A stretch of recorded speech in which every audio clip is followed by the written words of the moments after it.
It's a real problem. Australia has a housing crisis. A crisis which is affecting all sorts of people.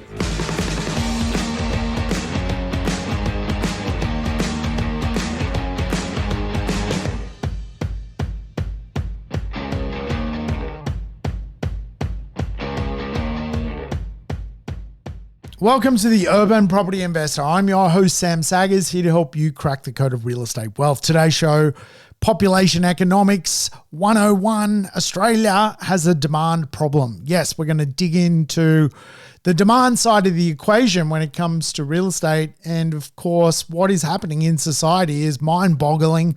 There are literally no homes for people to live in. So let's have that demand conversation because it's a pretty impactful conversation on all of us. Hey, welcome back, regulars. I hope you're enjoying the program this year, the podcast. I hope it's ticking your boxes and you're feeling good about life. And of course, if it's your first time tuning in, well, welcome aboard. You're in for a treat. We're going to dig into the real world of economics today. But look, there are some rules here at the Urban Property Investor. You got to play the show, which is basically me in double speed. So get used to my voice and speed me up. And of course, if you like the idea of learning about real estate, all the podcasts I've done are actually lessons on real estate.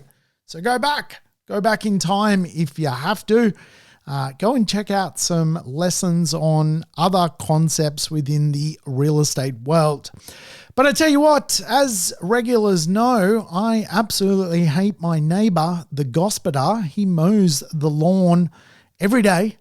The grass is beautifully manicured. He does not let it grow too long whatsoever.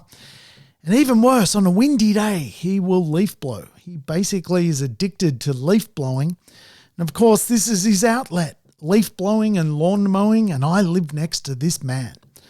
But I also have other neighbors, and interesting enough, a lot of my new neighbors live in their car.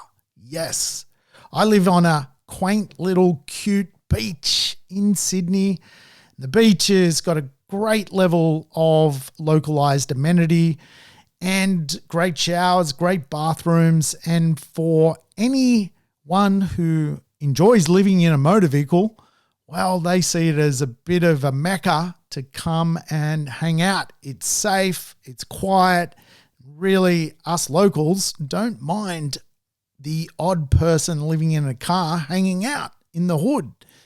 Now, I've lived here for 12 years, and over that 12 years, I've had my fair share of strange Swedish people and awkward German backpackers living in vans, hanging out in the street because of the local amenity. What I'm not used to is local people who get up every day, go to work, and come home and live in vans and cars, living in the area. And really, these people are great people. I have a chat with them when I walk Raffy the dog. At night, I can get on the cans and have a bit of fun. But I tell you what, it's a real problem. Australia has a housing crisis. A crisis which is affecting all sorts of people. Now, you could do a simple Google search of Australians living in tents today. You'll be absolutely surprised to find that people are living in their cars, people are living in tents. Today, even, we are seeing owners of properties renting out grass in their backyard for people to pitch the tent. So if you want to make some extra money and you like the idea of someone living in a tent in your grassed area of your backyard, you could make $100, $150 a week. It's a real problem unfolding inside of society. We don't have a homeless problem. We have a real estate problem. We have a housing crisis. People do not have houses to live in. They have money, they have jobs, they just simply do not have the dwellings that are available for them to go and live in and rent. And of course, our population is growing and breaking records. We have had all-time population growth records set over the last year and a half. In fact, overseas migration has been huge to the point where we are now seeing records get shattered. And of course, population economics is a thing. The idea that around the world, we are seeing populations start to decline, and of course, aging populations and a lack of taxpayers at the bottom of many countries' ecosystems. So population wars are real. Right now, OECD countries are literally trying to get as many people into their population base while they're young and skilled. And it is a phenomenon which is unfolding at a global level. The chase for talent, for people to come to your economy is real. And here in Australia, we are addicted to the idea that a bigger population equals a bigger GDP output. And for politicians, they're all over this because they know by simply increasing your population, you avoid recessions because you've got more people coming into your system, spending and stimulating the economy. And of course, no politician really wants a traditional recession on their watch. And one of the best ways to avoid that is just to monitor growth of the country and speed up migration to correlate and supersede it to always have a result of a GDP output, not a recession, but the opposite, a surplus. And of course, record migration is now a thing. We've already smashed the May federal budget projection of 524,000 people.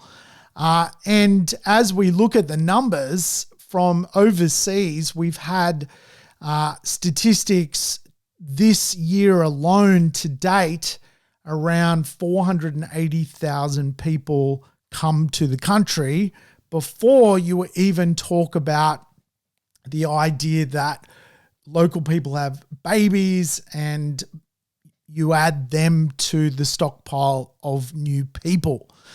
And so at a global level, we are seeing a real chase for this. And of course, many countries around the world have cottoned on to how Australia has navigated through really 3 decades without a recession, and understanding that, wow, if you grow your population, you can kind of avoid some of the problems of a recession unfolding in your economy. But off the back of that, you create a housing problem. And certainly countries around the world have got their fair share of housing problems, particularly in OECD countries. Canada's population last year increased by over 1 million people. This is a country, this 40 million person country. It's a huge growth rate. And you see a correlation in prices increasing in that country. And we will see this here as well. Every time you increase your population by 1%, there's usually a correlation of price increases by around 4%. So the rolling annual population change in Australia, according to the Australian Bureau of Statistics, is massive. It is currently at about 560,000, and we haven't finished the year yet. And of course, that's the increase in population. So once you apply overseas immigration and add it to births, deaths, you get a population surplus. So it's circa 560,000 people. Now, to highlight an average of effectively population increase it's typically 280,000 people per annum. We're at 560,000. So why are there people living in cars at the end of my road? Because we are growing at a rapid rate of knots. Now, you guys know this. I talk about this a lot. Australia has a business plan. By 2050, we want something like 40 million people. We're on track to obliterate that record as per these growth rates. These are huge. 560,000 people is the size of, Canberra, and it's been created in 1 year. And again, these are massive, massive numbers. So when we talk about what is going on in Australian real estate, we don't have a supply issue per se. We've actually got a demand problem. We've got way too much demand when it comes to how Australia is growing. And of course, our builders cannot keep pace with the rate of growth of people. And of course, immigration, 480,000 people this year alone, and the year's not over, have been added to our permanent migration system. Now, typically, that is around 160,000 people per annum when measured over a 30-year period. We're at 480,000. Now, remember, population is a function of Treasury. Really, Treasury comes up with the concept how we put a speed limit on the intake of people to try and sort of balance the books, so to speak. And of course, Australia is one of the best at cheating the system and putting more people into their population to avoid those concepts around a recessive environment. We are really a high growth nation. And of course, countries around the world are going to struggle into the future. We've kind of reached the point where a lot of countries around the world are going into population decline. China's in population decline. Japan's in population decline. Many Eastern European countries are in population decline. They are basically countries of old people with no young people at the bottom of the funnel. And of course, I've mentioned this before, you could live in Hungary whereby if you have 4 children that all reside in Hungary, you do not pay income tax. Why don't you pay income tax? Because you've created 4 new taxpayers for the future Hungarian economy. So population wars are real.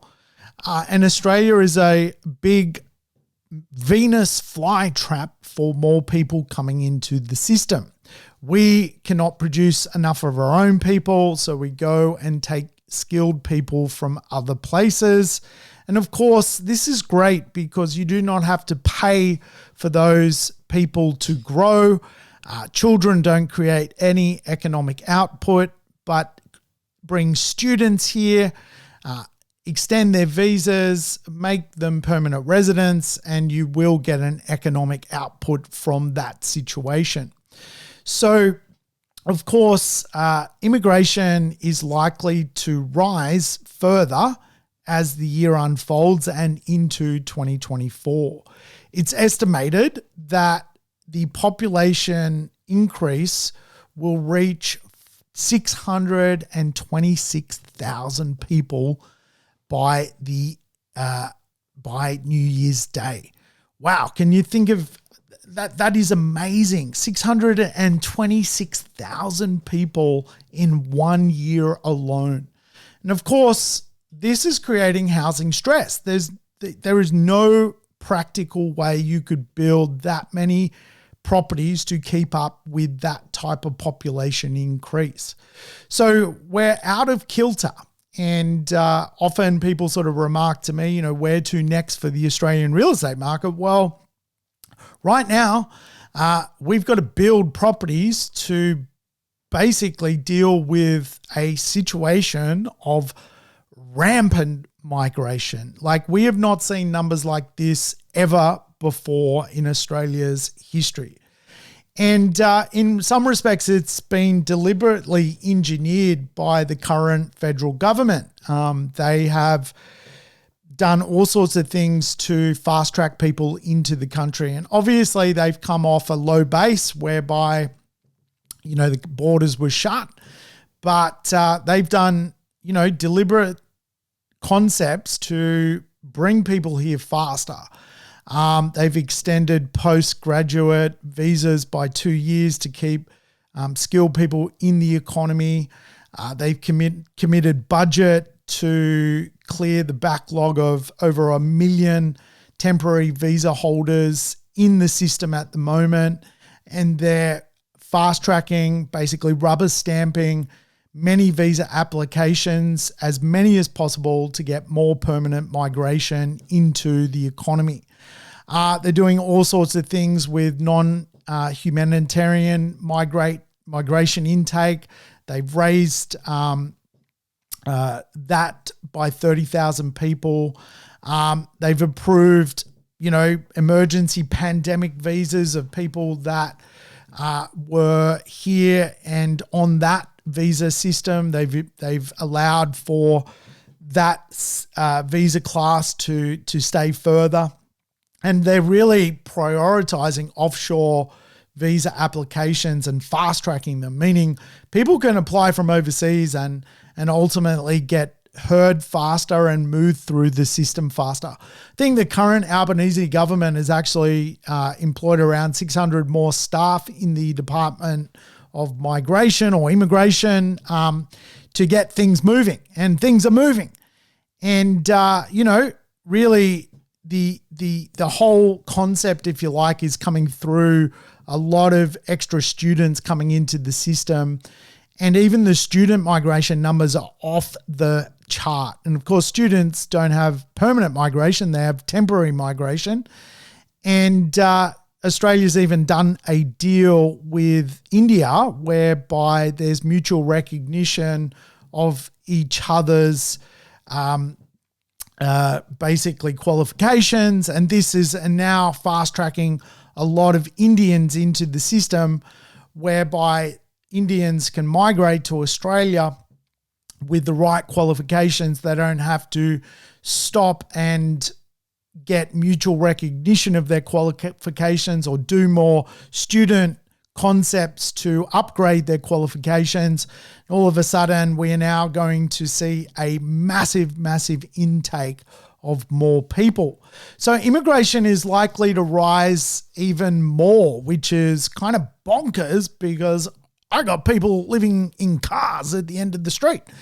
And these aren't homeless people. These people that get up every day and go to work and go to offices and go to manufacturing places and just do their thing. But is there enough rental properties for them to rent? The answer is no. Are rents affordable?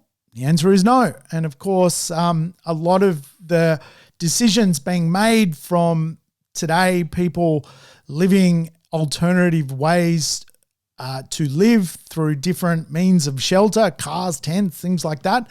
It's both an economical decision and also a decision because we're just simply running out of properties. So the change in persons by year end should be about 640,000 people, which is crazy. And then if you apply a percentage of population increase to that number, it's actually at around 2.25%, which is high growth. Remember, if you increase your population by about 1%, you get a correlation of around 4% capital growth or price increase. And we're at 2.5%. And of course, this is where, 2.25%. So this is where you're potentially seeing now real estate increase in value, and it may even do 10%. We've already made up for all of the losses that occurred during the rampant low interest rate rises. And right now, all of those temporary losses have now dissipated, and we are back in gain territory, where the average dwelling in the last 3 months is up about $25,000. And a lot of this has to do with, again, the situation around Australia's population growth. And of course, with population growth, you're going to get a level of inflation if goods don't keep up with really people. And ultimately, property is a good, and there's just not enough of it. So prices are increasing. And of course, that adds to underlying inflation. Obviously, if there's an abundant amount of goods out in society, and you've got more people coming in to your society, you're not going to have that inflationary challenge of everyone competing for less goods. But certainly rent makes up a large proportion of the annual and monthly inflation data that the Reserve Bank checks out. And of course, there is a lot of pressure on the rental market at the moment by virtue of permanent migration, long-term arrivals, and of course, student intakes coming into the system. And the latest Home Affairs data shows about 654,000 temporary student visas have been issued thus far. And that's over $100,000 more, $100,000 visas more than pre-pandemic, the pre-pandemic peak. So it's huge. We are breaking records of more students arriving, and the data is not lying here. There's literally new numbers which support that this is the biggest year on record for Australia's population growth. Now, temporary student visas on issue in 2023, 654,000. If I go back to, say, 2019, which was really the last year of, no interruption, a non-COVID year, if you like, it was 553,000. So you can see we're already up 100,000 in student visas issued. Obviously, during the pandemic, things dropped down to 357,000 in 2022. Obviously, the tail end of the pandemic. We are at 654,000 from 2022, 357,000. So students are coming, and it's fair to say students have money. Like, these are not your quintessential stereotype student, are they? Like, they are renting good properties. They are renting in good neighborhoods. They are not broke. They come from great middle class, wealthy countries, from Canada, from America, from Singapore, from China, from the Philippines, from Indonesia, and they've got money. And so they're dropping money into the system. And again, this is what everyone is competing with. We're on track for 600,000 plus permanent population increase, and we are having 600,000 plus new migration students into the system. It's over 1.2 million more people on the demand side that real estate needs to accommodate for. And of course, the Australian housing construction system is broken. Like, there are that many builders that have had to struggle through the inflationary situation over the last 2 years that they're just not capable of building fast enough. They are behind already on jobs that got slowed down during the pandemic. They're running late, left, right, and centre. And of course, there's been financial challenges in that industry as well, whereby costs versus the job have just blown completely apart. And it's of no fault of their own. They're just caught in an economic upswing of inflation that was caused off the back of obviously global cash rate dropping to zero during a pandemic and government stimulating the economy with too much Keynesian economics of basically pouring money into the economy through quantitative easing. So you've got a tale of two worlds. You've got a country obsessed on population increase, and the reason that is unfolding now, it's a talent grab. You know, if you think of your economy and you have a triangle and you have old people at the top of the triangle and at the base of the triangle, young people, you've got the perfect economy.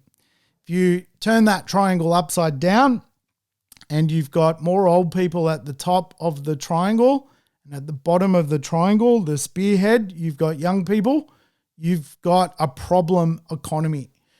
And so the OECD world is across this because every OECD country is going through an aging population and not enough young people being born to prop up the aging population. Now, if we cast our mind back to the Greek economy collapsing about 10 years ago, they had the inverted triangle. Too many old people needing the pension, not enough young people paying tax. And of course, every OECD country in the world is across that now. And so it is a game of population wars. Fortunately, Australia, of course, is considered safe. It's rather isolated, so it doesn't sort of have too many geopolitical issues. It's, got no borders as such, whereby our next door neighbours, hostile to us. It's got a good standard of living, very livable cities, some of the most livable cities in the world, regularly in the top 10, 20 most livable places on planet Earth. There's lots of jobs here. There's great education. There's great universities and there's great lifestyle. Like, let's face it, beautiful beaches, and whether you're living in a car or living in a house, it's a beautiful place, right? And so the reason the government needs to go for it is by not going for it, you're creating a big problem for future generations to deal with a much bigger problem, which is a lack of taxpayers and basically a lot of old people. We're living a lot longer. We're not dying at 60, we're dying at 90. And so there's that to contend with. So if you don't go for it, you're just going to miss out on the skill. And who's going to take the skill? Canada, America, the United Kingdom, New Zealand. They're going for the same skill. Everyone is on the hunt for skilled talent. And of course, you poor people in your economy, you get more money circulating the economy, and your economy grows. That's the model. And simply put, that model is at odds with how much real estate can be produced. So we don't necessarily have a supply problem, we have a demand problem, albeit right now, which is probably the worst time to try and increase your population, because we've just come off a challenge of supplying and completing real estate. Projects aren't getting off the ground. Mathematics doesn't work. The cost to deliver projects around Australia isn't working out. Developers can't make things financial. Government can't make things financial. And so there's a real lack of production of product, of stock, of real estate. Whether it's an apartment, whether it's a house, there's not a lot being produced. And so you take record migration and a low of completions, and you have soaring rents, and unbelievably, right now, we have prices increasing. And one could argue, after so many interest rate rises, that the real estate market should ultimately have fallen and capitulated further than what it did. But all of those gains that were lost temporarily have been regained in the marketplace. And one could argue that it has a lot to do with the algorithm of population increase. And when you look at the numbers, it kind of does support the fact that if you increase your population by 1%, you get around 4% price growth in both rental growth and capital growth. Now, again, if we were to look at dwellings that are being complete and the, basically population growth year to date, it's chalk and cheese. Like, even if you multiply the population per household per the 2.5 person per household, if you extrapolate, we've got over 600,000 people plus 600,000 students. Let's say 2.5 persons per household use a dwelling, the math still doesn't work. It does not work. And here in Australia, we have not been building enough properties. We have never worked out how to really double our production rate of new homes. We've never worked it out. It's been going on like that since the early 2000s. And, if we look at the Australian dwelling value increase, it correlates the conversation that if you grow your population by 1%, you're going to get 4% growth. And we've seen that. We've seen up to 8% growth in real estate by virtue of the growth rate. And of course, if we look at the rental growth figures, right now, rental growth this year alone has been around 10%. And of course, if we look at the vacancy rate, the best way to understand the vacancy rate is a balanced market where neither the landlord nor the tenant are in charge of who dictates the terms. That's 3% of stock. We are at less than 1% nationally. So the landlord is very much in charge. And the average rent per week annually has gone up by a staggering amount. Like, it's been one of the sharpest increases in rent that we have seen since the 80s, which is just amazing. So for anyone who owns real estate, the benefit of this is your real estate is certainly performing at a higher rental return than what it has done in the past. And I know for many property investors, it's been the point where things have tipped over from basically negative geared to positive cash flow or positive geared. And I can attest to that really this is the gift that keeps on giving, because now a lot of real estate actually performs at a just much higher rate of income support for the investor.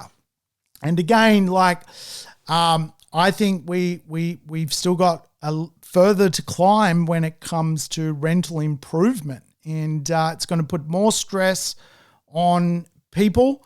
It's going to put more stress on inequality. It's going to make more people live in cars and probably come down to my little quiet nook.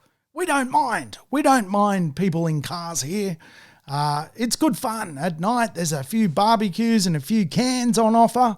And everyone's, sweet and salt of the earth, as they say. But I tell you what, it's a real thing, right? I've seen images of tents popping up in Melbourne CBD and Sydney CBD, the backdrop of the Opera House. And it's all to do with the misalignment with how many properties are out there and just how many people are coming into the country.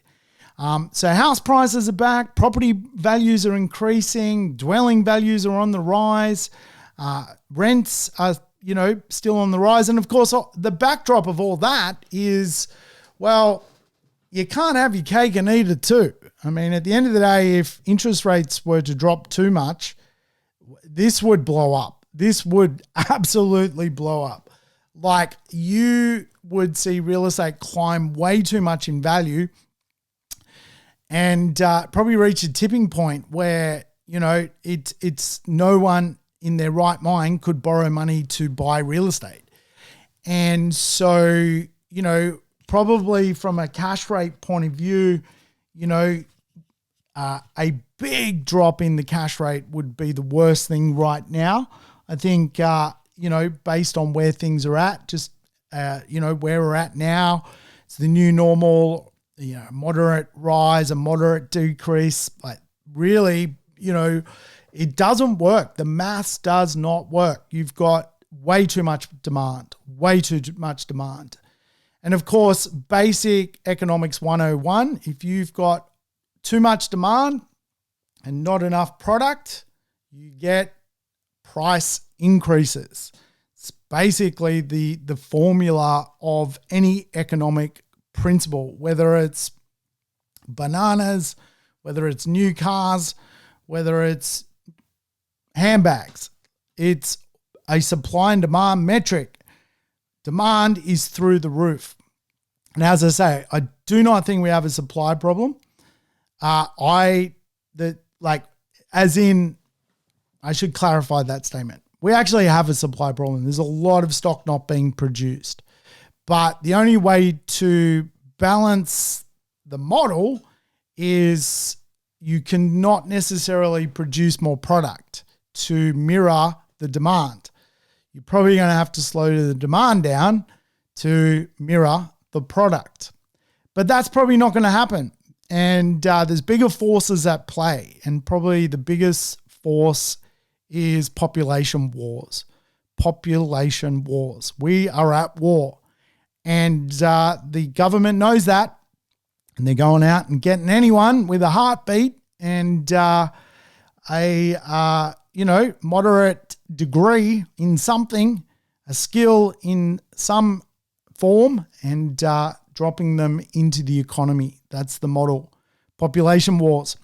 All right, folks, I don't know if you can take anything away from that, but shout out to those people that love living in vans. Maybe I'll go living in the car for the night. Why not? Let's see what it's like. Is it comfortable?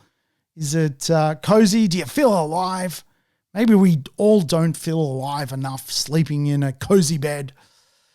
Yeah, I'll ponder on that one. All right, folks, thanks for tuning in. I'll catch you on the next episode as we talk more real estate. Thanks for tuning in to the Urban Property Investor. To never miss an episode, make sure you subscribe to the podcast on your favorite app or on YouTube. And I would love it if you could give the show a rating and share it with your friends and family. In between episodes, you can always keep in touch with me by connecting on social media over Facebook, Instagram, or LinkedIn. Until we meet again on the next episode of the Urban Property Investor, take care and bye for now.